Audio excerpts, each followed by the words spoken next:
va s'appliquer dans les territoires d'outre-mer. C'est la décision qui vient d'être prise là aussi au Conseil des ministres qui vient de se terminer. Toutefois, par amendement, des spécificités seront effectivement explicitées dans ce projet de loi, à la fois pour la Polynésie française qui a compétence notamment en matière de santé publique, mais également pour la Nouvelle-Calédonie qui aussi par la Constitution a ses particularités en matière ou ses spécificités en matière de santé publique et de sécurité civile.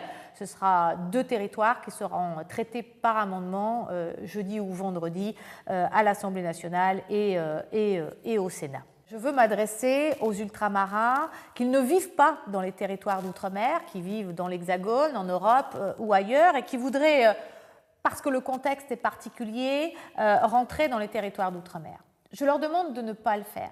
Je leur demande de ne pas le faire parce que c'est aussi comme ça que va se véhiculer le virus dans les territoires d'outre-mer. Je leur demande de ne pas le faire parce que ce que le président de la République et le Premier ministre ont demandé, c'est que chacun reste chez lui autant que faire se peut ou ne sorte que pour des raisons obligatoires de travail, de santé ou de commerce ou de courses qu'il doit faire dans les commerces alimentaires. Je veux être très ferme sur un sujet. La quatorzaine est obligatoire pour toute personne qui rentre dans un territoire d'outre-mer, y compris effectivement si vous rentrez chez vous. Et une quatorzaine très stricte, une quatorzaine qui vous oblige à rester chez vous.